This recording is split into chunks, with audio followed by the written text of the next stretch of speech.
afternoon, fellow Toastmasters and guests. I'd like to give you a presentation today concerning productive meetings. And we're all involved in meetings at FTB in one form or another. We're either a facilitator or a participant, and this can make it more fun. This can make it precise, and having meetings this way will earn you extra points and make you the star of your department. Believe you me, and I'll tell you why. If you would do something simple as such, if you pass it around, and hand those out to those folks that are coming to your meeting, they'll be totally amazed.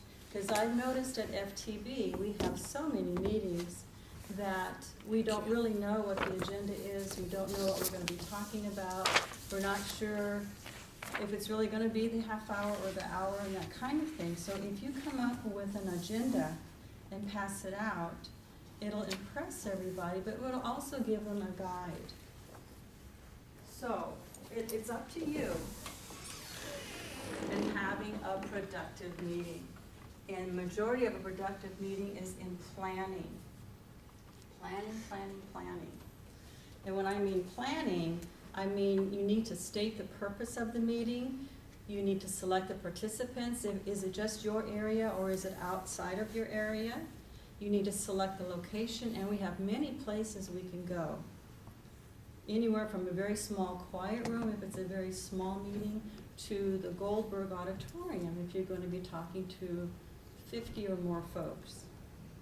Inform the participants of the meeting, develop an agenda.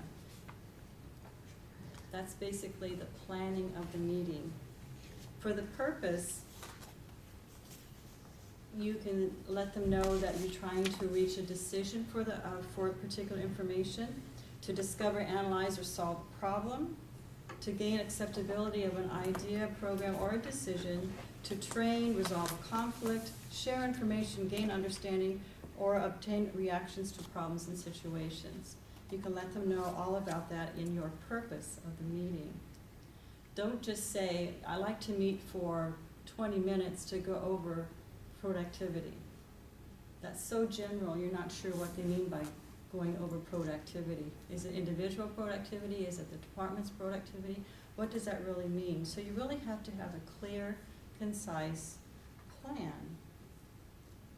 when you are putting a meeting together.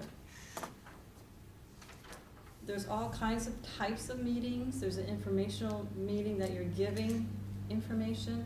There's meetings that you're taking information, trying to find a solution or an answer, or a problem-solving meeting.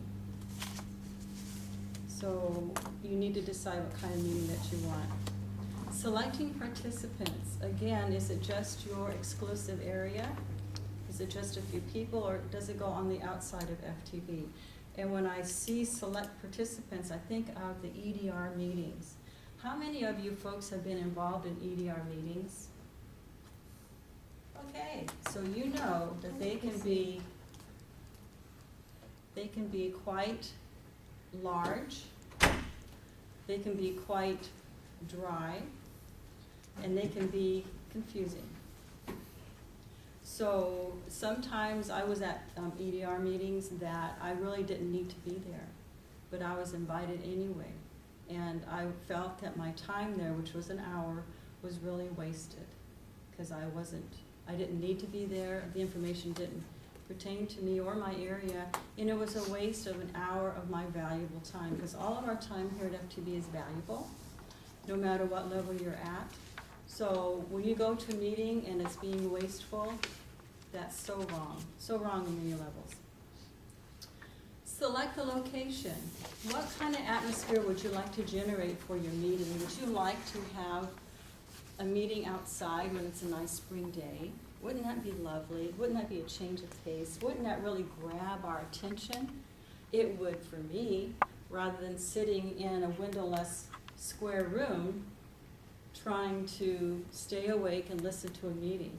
So think about the location. Now here at FTB, I know sometimes we're lucky to get a location because there's many rooms that are booked so far ahead of time and that kind of thing, but Think outside the box. Why not? It's your plan. You're the driver of this meeting. Make it exciting, make it fun, make it different, so people will remember not only the meeting, but you. There was a meeting last week on, actually it was a presentation on, an interview, every day is an interview. Okay, great speaker, enjoyed her very much. Gina? But the point of it is if you're having meetings and you're planning the meeting and you're facilitating meetings, no matter how big or small, that's part of an interview, isn't it? You're putting yourself out there, and the whole participants in this meeting will see you, will hear you, will see how it's organized and what kind of conclusions that you come up with these meetings, and you'll be remembered, because you never know who you're going to be interviewing with next. So keep that in mind no matter what you do here at FTB. It's always an interview.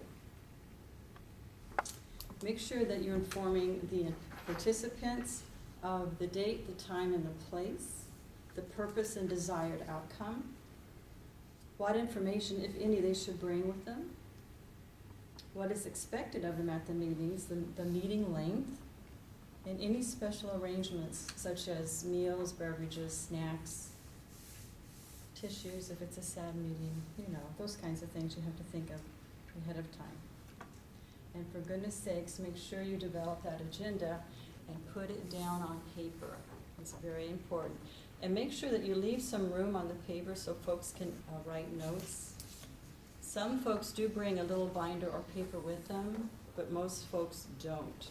So this is always a nice thing to have, is extra paper for folks to write notes on. So after you plan your meeting and you invite all the folks that you want to come, you have to think about your opening. And opening, just like the speeches we make here at Toastmasters, is so important because that grabs or sucks the people into what you're going to be saying. And it can be funny, it can be exciting, or it can be boring as all get out, and that'll set the tone of the meeting. And how many meetings have we been that is boring as all get out? Real. Now, I know, on a practical standpoint, we can't have fun meetings all the time, because some meetings are very serious and need our serious thoughts. But the majority of meetings can be fun, can be light, and can be very productive. So something as simple as opening up your meeting saying, I welcome you to this meeting. I'm glad you're all here to participate. Your opinions are very valuable, because I would like to get the results of at the end of the meeting. Because if those that were invited to come aren't here, they're going to be the turkeys of our department. Huh? So wouldn't this be an attention getter? It's silly, but it's fun.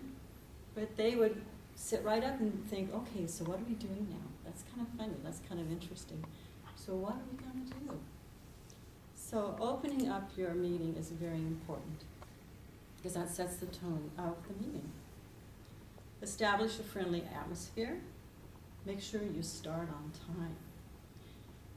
There's always going to be 1 or 2 or 3 people that are running late. Don't let them take over the meeting. You start on time, because that's what you're telling the participants that you promise that you'll be doing at the meeting as the facilitator. So do so. Upon the opening, bring everybody up to date. Let them know that the last results of the statistics are blah, blah, blah. You just received them yesterday afternoon. I want to make sure everybody's aware of that. You can pass out that information if it's a statistics meeting. And let them know from the statistics, I want to have a round table discussion and come up with a conclusion on what we can do to have better results. So right there, you're giving them updated information. You're letting them know what you'd like to get accomplished in the meeting, right up front.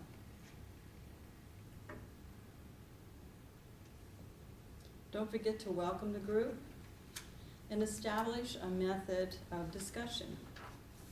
Now, method of discussion, you can have folks raising their hands if they would like to speak, and you can tell them that in the very beginning. Or you can tell them that I want a roundtable discussion, and we don't have to be as formal as raising our hands, but please be mindful of the person speaking and don't interrupt. So you're laying out the rules of the discussion of the meeting right up front, so nobody is a little bit intimidated, afraid of speaking because they're not sure if they should raise their hand, if they should butt in, or if they should speak at all. So if you're very upfront with it and very frank, they know what to do. Get everybody to participate. It's very important in meetings. Even if it's a conclusion at the end of the meeting, have them participate. Have them give an opinion. Have them explain why they aren't in favor of something or in favor of something. Bring them in. There's too many meetings where there's two people that talk and that's about it, you know. So your input, you're there because of a reason. You're there because you're valued. You're there because your opinion is needed. So don't ever be afraid to speak up because it's important. Even if you think it's wrong, a wrong answer or a wrong question, and I know we've all been told that there's no such thing as a wrong question, but it sure feels that way when someone says, oh, we're not talking about that right now. But how many other people were thinking the same way? Probably half the room. So don't be afraid to speak. I have noticed that at FTB, everyone is very reserved. And I think that we would learn more if we weren't that way so much. So keep that in mind. When you're invited to a meeting, your opinions are invited, and please share. It's very important. Make sure you ask questions. And as a facilitator, make sure that you keep the discussions on track. There's nothing more crazier than a meeting going along quite nicely, then all of a sudden it takes a right-hand turn, and they're speaking about something completely different, completely off the track of the whole purpose of the meeting. And some facilitators don't know or have learned to rein it back in, to get it back onto the right track. So when you get involved as a facilitator, make sure that you keep that in mind, because you are the driver of the meeting. You truly are. You are the creator. You are the producer. You are the one that are going to make all this information that you're looking for pertinent. And it's up to you. Don't just come in and say, I'm Grace Frasche, we're going to have a meeting on statistics, and sit down and have them expect to take over. How impressive would that meeting be? Not very. So make sure that you're driving that meeting all the time. Also in a meeting, make sure that you plan a future action. After you get the information that you're looking for or not, make sure you tell the folks, at the conclusion of this meeting, I would like to meet again to go over the results that we have. Or let me find out more information and we can meet again in 2 weeks to go over what I have found out. Or let me compile the information that we have today and let's meet again and make a final plan. So make sure you always include a future action. And you can also say, this was a very productive meeting.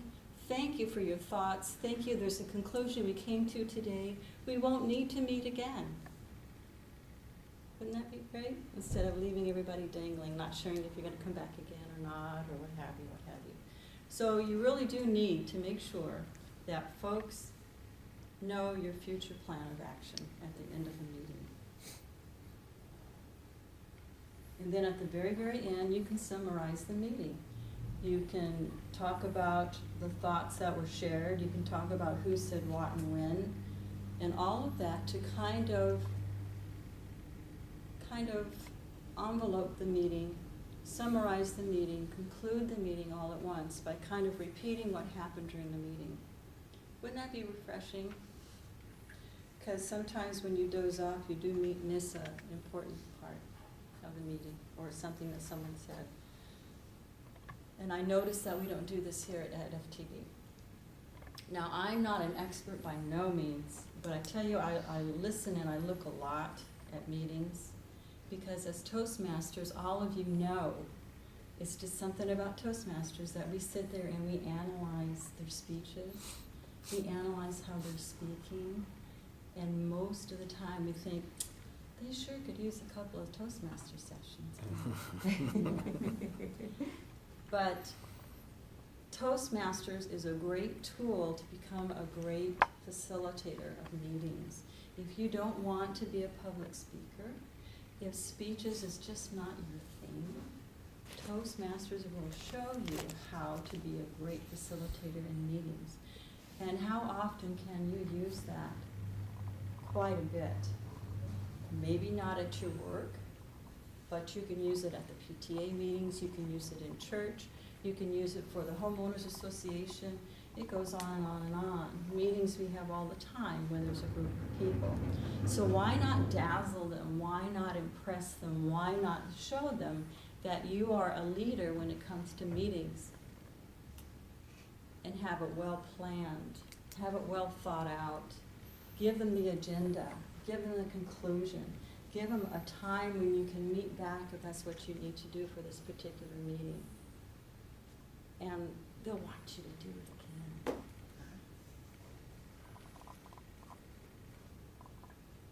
And it's not such a bad thing also at the end of your meeting, when all is said and done, to ask for feedback. Now, I've seen meetings where they give you how did I do paper, and it can be anonymous and that kind of thing. But I think that if you're in a meeting atmosphere and you have the time, it's always interesting to do a roundtable to see how things went for the meeting, like we're going to do after this presentation. And some people hesitate to be truthful because they're afraid they might hurt someone's opinion or someone, that kind of thing.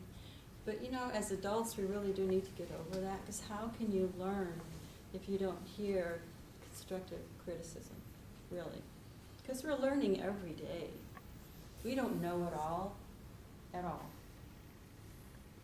So that's something that you can consider, that you can build on for your next meeting, on how you did, if it was good or bad or in between, what worked and what didn't work.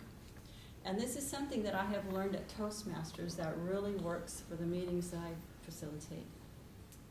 You can leave them laughing. Talk about a joke.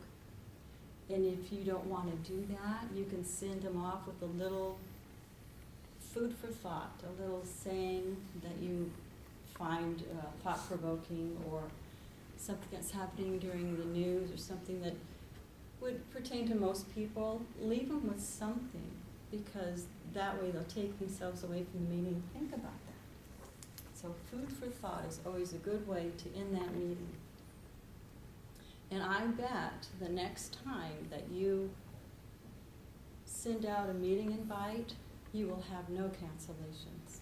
People will come to your meeting because they know you're not wasting their time.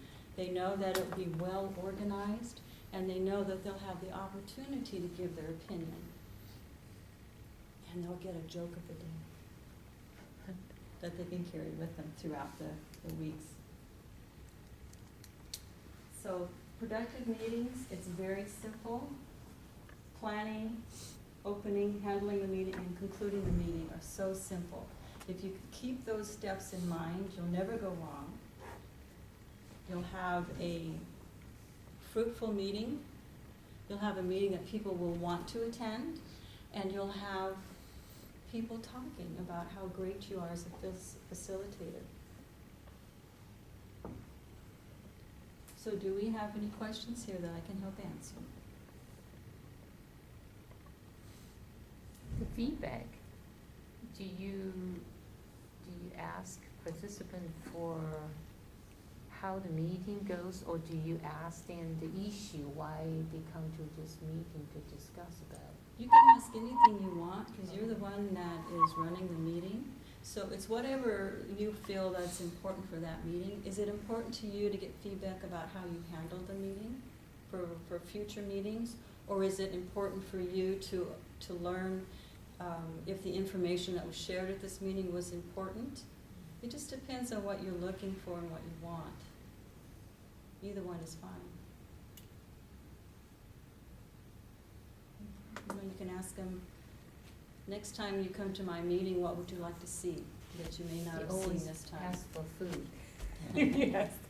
That's another thing, that's another thing. For thought. Always have snacks. That's right. Yes. Snacks are very productive, believe you me, no matter how small they are. It could be a little sucker, piece of gum, you know, or a cake or what have you.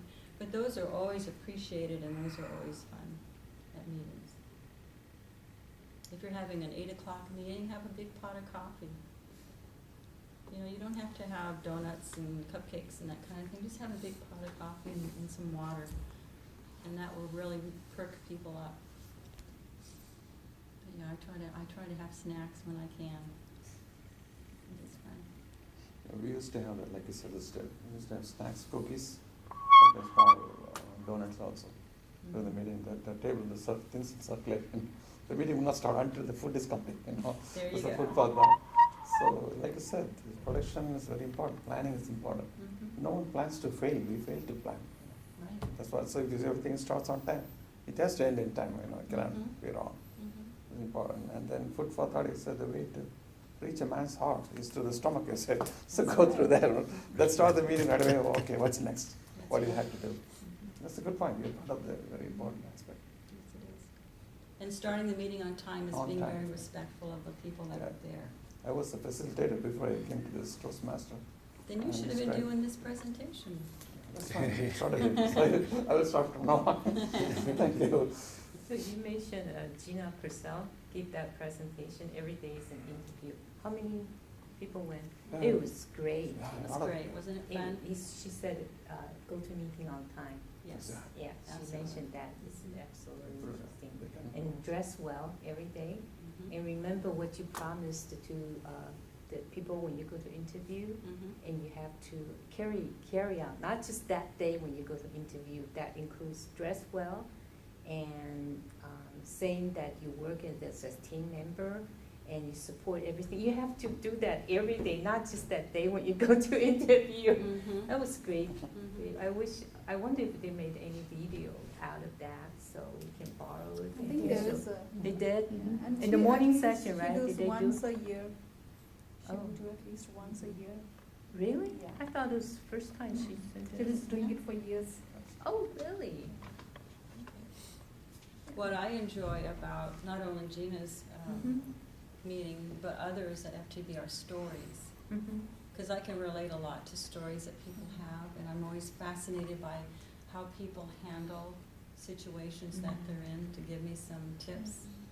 If I were in that situation, maybe I could try it. So I'm always fascinated by stories. So maybe in your meeting, you'd like to give a story. You know, maybe the first day you were at FTB, it was so overwhelming, and all these things happen, and here you are trying to figure out statistics, and so, you know, those are always kind of fun for most people. You can't please everybody all the time, so there'll always be one or two people that will be rolling their eyeballs, bored to tears because of stories. But most people like stories as human beings, something that we can relate to. Exactly. That's what she started. She started with her own personal story for her Mhm. son, and then you try to get into other people's mind. Could that be the speech we gave? Are you talking about if we tell the story, could that be one of the speech we gave? Or are you saying just come out to tell your story? In a meeting format. Our Toastmaster meeting, Mhm. if you suggest us to tell a story, would that be one of the speech we make? You can make a speech out of your story, and then just bring it, if it's fitting to that meeting, if it's related to the meeting somehow, then talk about it, give it. Yeah, absolutely. Can it be a fiction? Yes, That's why Always. movies are popular because of story. it could be a factual, Made up fictional, story. Yes. factual, Yes. fictional story. Okay. You have 3 facts, and then throw some fiction in there. Absolutely, because, you know, life can be terribly boring, terribly boring. Yeah. So sometimes we have to have a little spice in there to make it funny, or to make it sad, or to make it, you know, loving. So it's okay to exaggerate, it's okay. It's not like you're in a court of law, right? I like the meeting, the productive meeting, and I can't wait to hear in the future productive meeting series by Grace Frasche. Well, we'll see, we'll Well see. organized. Is your timer just, I know, he's okay. giving me signals there. But anyway, this presentation that I have been talking about today is an hour-long presentation. It does come with workbooks that have 2 exercises in them. And it also comes with a video that talks about different points and that kind of thing.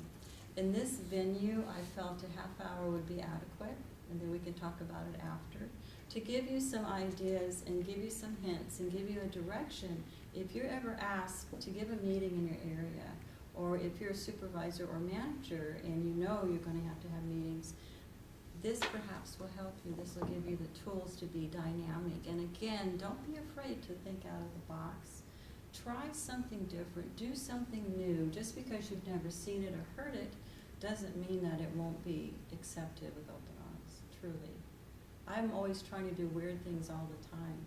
And sometimes it backfires and it's terribly embarrassing, but I had fun doing it. I really did.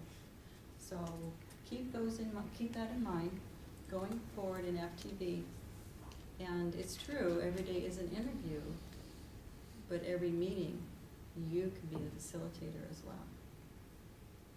And thank you.